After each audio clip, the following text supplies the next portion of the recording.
everyone, and welcome to MUFG in Conversation, our series dedicated to exploring timely topics with key industry leaders in the innovation ecosystem. My name is Priya Rajan, and I'm the Managing Director responsible for national VC coverage at the MUFG Tech Banking Group. Today, I'm excited to welcome Venki Ganeshan, Managing Partner at Menlo Ventures. The firm was founded as one of the earliest VC firms in Silicon Valley in 1976 and provides technology, venture capital funding across stages, seed, early, and growth, and companies across sectors, including consumer, enterprise, and healthcare technologies. Venki joined Menlo in 2013 after 15 years at Globespan Partners, and he supported some incredible companies, including Palo Alto Networks, Upwork, Redfin, and currently serves on the board of several cybersecurity companies, including Abnormal, BitSight, Sonorai Security, and many more. He's a former founder himself of Trigo Technologies, which IBM acquired in 2004. Excited to welcome Venki, and thank you so much for joining us. Wow, what a great introduction, Priya. I need to make sure my daughters and my wife hear this because they'll find it hard to believe. Because as far as they're concerned, I'm incapable of doing anything. Honor to have you. Maybe you can start with, can you share a bit of intro of yourself, your incredible journey, and also about Menlo Ventures and your role within? I know the firm has been around for 47 years, so would love to hear kind of the thesis there. Yeah, happy to share that. So maybe let's start with a quick snapshot on Menlo, and then I'll just go through my journey. Quick snapshot on Menlo started in 1976, so we're in our 48th year. Really has always been focused on early stage. Everything we do is early stage venture capital. Always been thematically oriented. So right from the start, we have been very thesis driven, focused on a few areas. Last couple of years, we have been completely focused on AI. We have gone all in on AI. So Menlo is divided into 5 pods: cybersecurity, which is the pod I lead, SaaS, life sciences, consumer, fintech, and AI infrastructure. And what has happened since ChatGPT came in, we felt that AI is going to be the biggest platform shift of our lifetime. So every pod, including the cybersecurity pod, is focused on how AI is going to transform it. I'm happy to say that our biggest investment in AI is a company called Anthropic, where we led the last round, $500 million, biggest check in Menlo's history. And it's one thing to say all in on AI, it's another thing to actually do it. And so proud of doing that. I think before we dive into the cybersecurity, which is a key topic for today, I want to start off with your personal journey. I think just about resilience and adaptability, for me, it's super inspiring, and for many others as well. And you've shared this publicly as how you have overcome some unexpected life-altering kind of curveballs that came your way. What advice would you give to founders in their own journeys while facing such uncertainties or challenges? Thank you. And I think, the audience, for those in the audience who might not be aware, I had a pretty serious stroke in 2019 where I was completely paralyzed on my left side and really fortunate. And so, the first thing I always think about is gratitude for my wife, for the physicians, for the privilege I have in terms of the resources and access, because I think many people who go through those kind of life events do not have the same advantages. And I also know that these are incredibly personal journeys where everyone's journey is different. I'm extremely fortunate that in spite of having a very serious stroke where I had a complete block on my MCA artery, most of the time, people who have a complete block on the MCA artery do not survive. I was just very fortunate that my stroke happened in the ER with my physician wife right next to me, who was able to recognize and get the best care for me.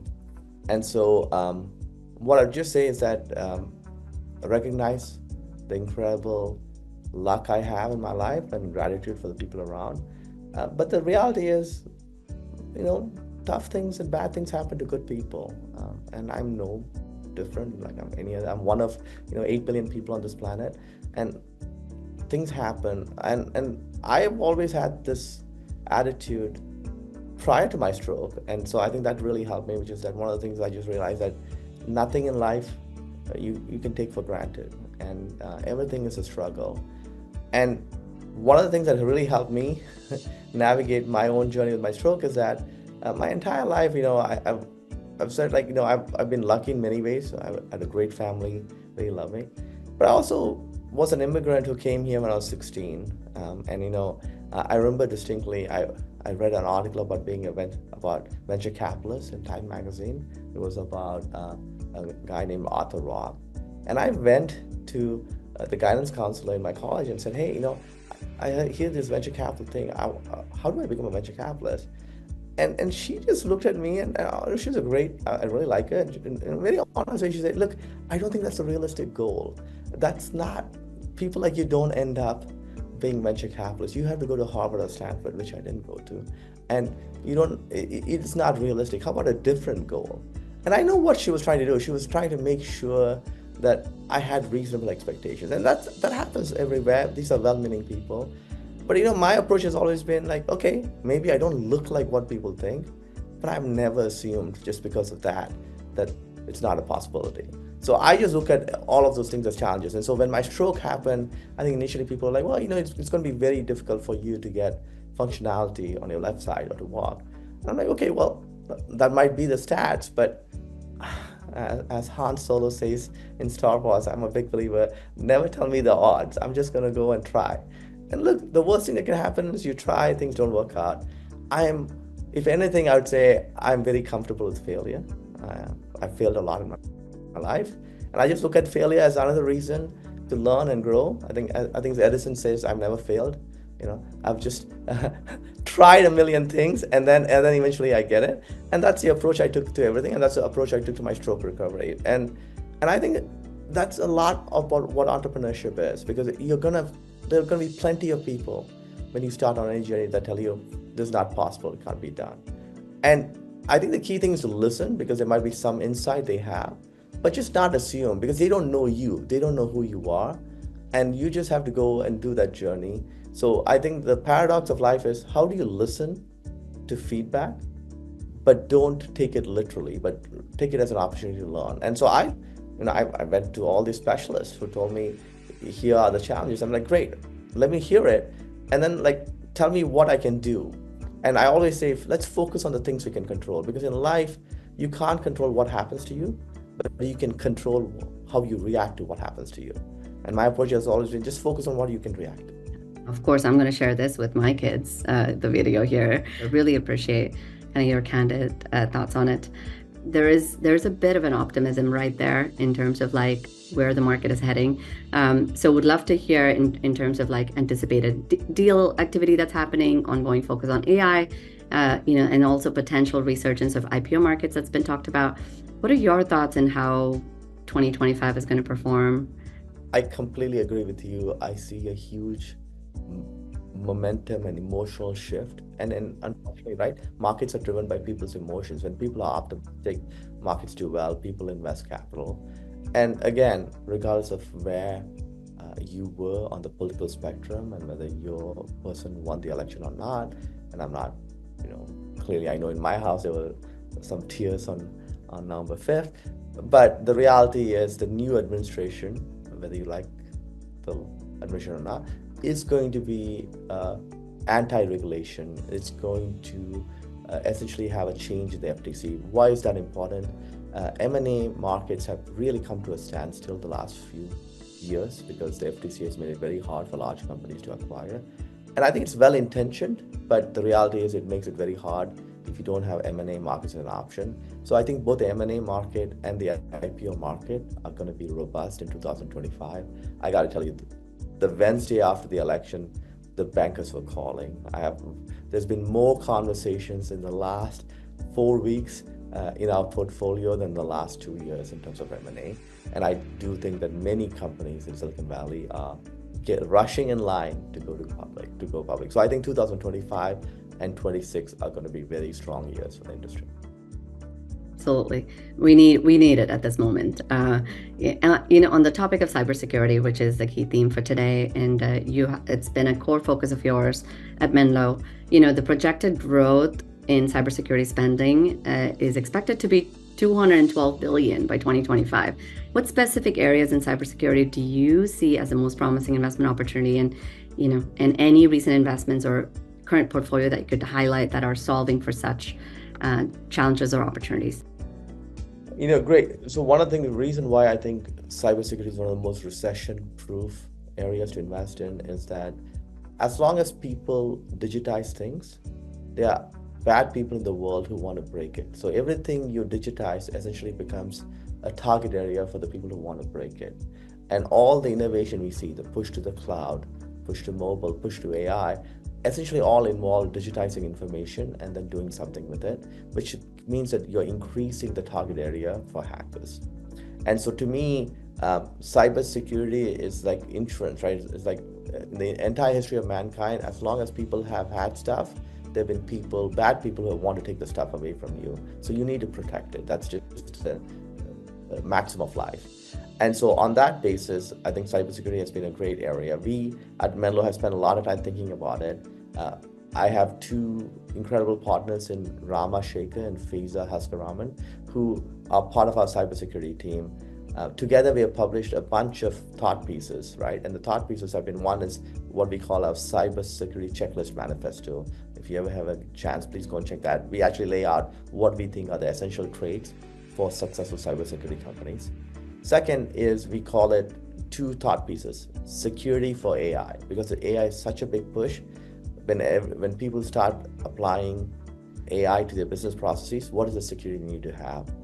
And then AI for security. Now, what is the difference between those two? AI for security means that all existing security categories, so firewalls, which is where I invested in a company called Palo Alto Networks, very successful, or email, where I invested in a company called Abnormal, these are all areas that are going to be transformed by AI. So when you think about AI for security, it's like, how does each security layer get transformed by AI? And security for AI refers to how do you secure AI? Security for AI is going to be fast growing, but it's a smaller market today. AI for security is really a big market and it's going to be transformative. And in both of those areas are great opportunities, and that's where we are focusing our energies on. Two areas that I would highlight that I think are really interesting right now. One is, to me, the area of email security, because one of the easiest ways bad people can use AI is to create emails to phish and spear. And existing email solutions are not AI native. That's why we really leaned into this company called Abnormal Security, which is one of the fastest growing cybersecurity companies. And they focus on applying AI to catch email spearing and phishing. I think a second big area that's going to be is identity. Identity is being transformed today. Everything you do, I'm sure your listeners, people on the podcast, you yourself, you probably have a single sign-on solution that allows you to access multiple applications. That means that you have a notion of identity. And today it's human identity, but we think that it's also going to become mission identities. So imagine a world where you have AI agents. Every one of your AI agents is going to have an identity of their own, and they're going to do some work. And so we're going to go from, I don't know, a company like MUFG, there's probably, I don't know, thousands of human identities, but you're going to have hundreds of thousands of mission identities, and how do you scale and manage them? So two areas to me that are very interesting because of AI would be email and identity. Two very interesting companies, Strata, which is focused on helping you orchestrate all your identities in one place so that people have identities in the cloud, identities in the on-premise. We manage that. And then a very interesting company out of Israel called Astrix, ASTRIX, that focuses on mission identities. Great, thank you. You mentioned about your thought leadership. I've read quite a bit, and it's resonating to what's happening today, and probably even more so given the Gen AI kind of uptick that has happened since early this year to now. The article that talks about Gen AI as a new threat vector from, and given your perspective that governance, observability, and security are kind of table stakes for the adoption of AI, how do you see enterprises like bridging the current trust gap that you have in Gen AI, and particularly as threats evolve and become more sophisticated, as you talked about kind of the AI power techniques? Yeah, so I mean, and here I apologize, we're going to probably go into some level of detail here, but what's happening is when you roll out Gen AI applications, right, you're usually building it on top of a model, and then you're essentially getting prompts. Now here are the things you got to think about as an enterprise. One, what are the prompt injection techniques people can do where they can give wrong prompts to the model? Why is that important? That's important because if people are able to do prompt hacking, they can extract information from the model that they should not, right? So We'll take the example of MUFG. You're a big company. Let's say you decided to use AI. Let's decide you use AI to do enterprise search. Now, you probably have rules on what questions certain employees can have.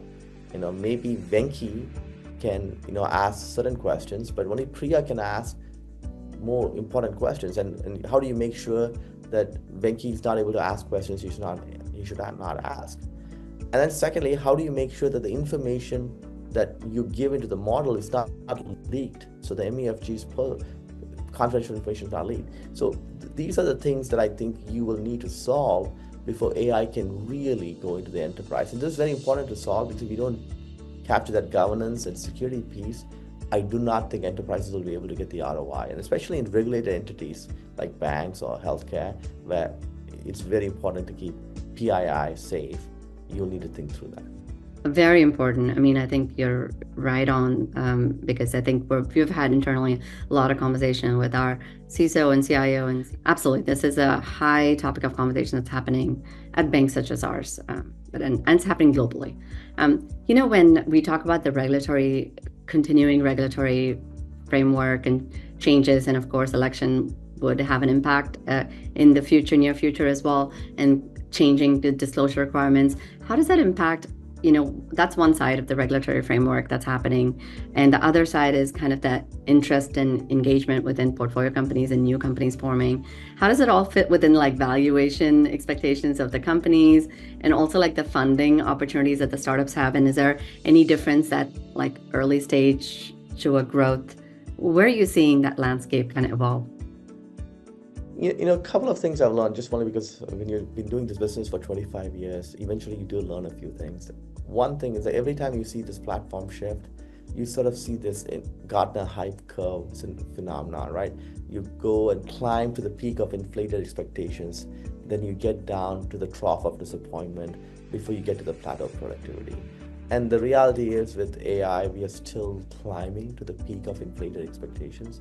We don't quite know where that is. I thought 2 years ago, when Nvidia had that monster quarter, they were hitting the peak, but it's kept going. And actually, if you look at Nvidia's stock, I wish I'd bought it then. It's kept going. And so this is why I mean, like, timing is impossible in our business. But we do know that all platform shifts start this way, that you have this peak and you come in.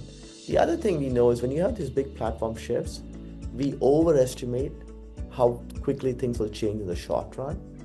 And then we underestimate how things will change in the long run.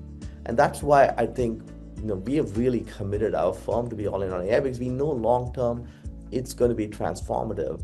But we also know in the short run, people are going to be disappointed. It's just the nature of how these things, they think it's going to solve everything and cure cancer. It probably will, but not right away. And that's my point, is that you have to have that mindset when you go through that.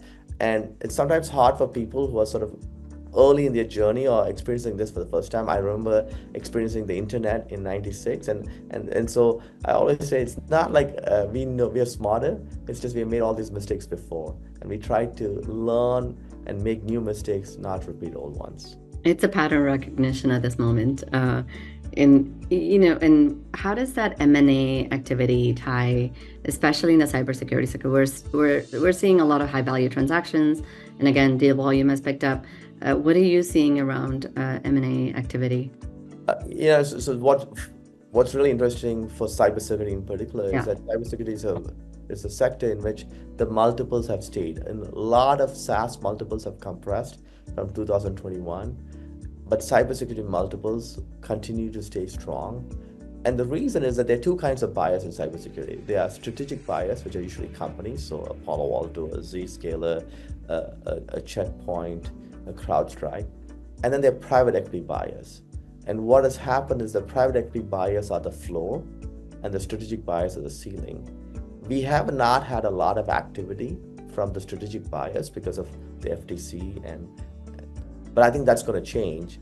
We have had plenty of activity from the private equity buyers. In fact, many companies that we think of in the identity space, of Ping Identity, of ForgeRock, they've all been taken private. I think what makes 2025-26 exciting is you're going to have both. You're going to have both private equity will be the floor and the strategics will be the ceiling. And that kind of creates a perfect environment for, I think, an incredible amount of activity in cybersecurity. And that's important. I always say at Menlo, it's DPI or AI. We definitely have the AI part checked, and Done. it's more DPI. I love your quote of the fund that, partnership is our purpose. So would love to hear about kind of how you guys support your portfolio companies, kind of their journey as they're scaling in. Yeah, it's a great question, Priya. And when we say partnership is our purpose, there are multiple levels, right? So before you even get to the outside, how we deal with entrepreneurs, how we deal with ourselves internally. Menlo Ventures is not named after any individual. It's named after Menlo Park, New Jersey, which is where Thomas Edison started his factory, right? That's really the genesis. Now, we also happen to be in Menlo Park, California, but that's why it's called Menlo Ventures. And even internally, our goal is to be a very strong team-oriented place. We want to win as a team. We want to collaborate with each other. We want to have a culture of high trust and high transparency. We want to minimize, we always say this, right? If you play for the name in the front of the jersey, that is the team you're playing for, then people will know the name on the back, which is your name. So you got to play for the name in the front of the jersey, not for the name in the back of the jersey. And that's a core tenet.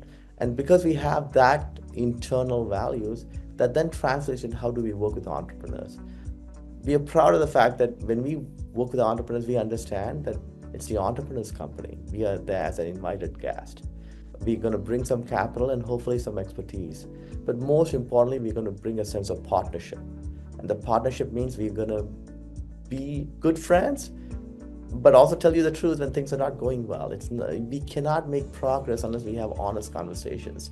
And so as someone who raises capital from people, our job is to make sure that capital is deployed well and efficiently. And we help our entrepreneurs do it. And we do that by being honest with them and being a true helper, right? We all have people in our lives, right, who hold us to a high standard and make us better. And at the time it feels uncomfortable because they're kind of making us do something that we don't want to do, but we know ultimately it results in good outcomes. And I think that's a kind of honest relationship we want to have.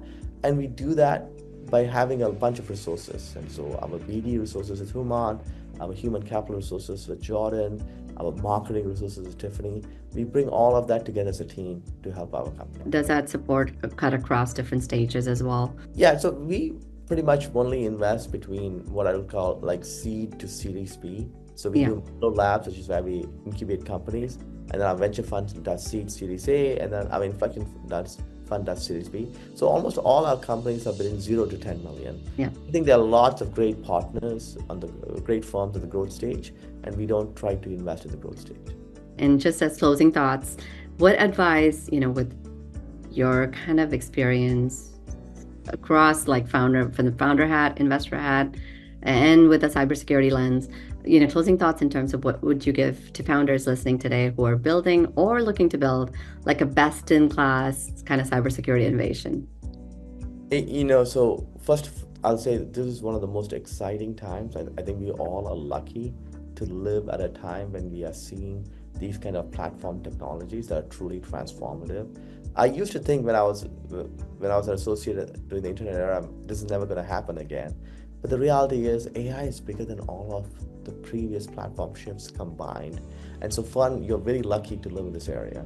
There's incredible opportunity. There's incredible opportunity for wealth creation. I see it every day. And so this is your moment, seize it. Try to be first principles driven. Don't try to be FOMO driven.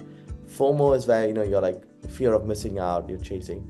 And when I looked at the mistakes I've made in my life is when I've tried to live some other person's dream as opposed to living my dream and being true to myself. And so my biggest advice is, go for it, like trust yourself, do the first principles work. And last, just practice empathy and kindness both to yourself and to others, because life is short. I know that personally. And what matters at the end is actually not the destination, but the people you go on your journey with. Really, really insightful. Thank you so much, Venki, and appreciate your time, and huge thanks for joining us in this. It was a pleasure, and I want to say, Priya, really enjoy, and hopefully we'll do more stuff with MUFG together. You guys are a great partner. I'm glad you guys are here. Awesome. No, thank you. Really looking forward to it in 2025.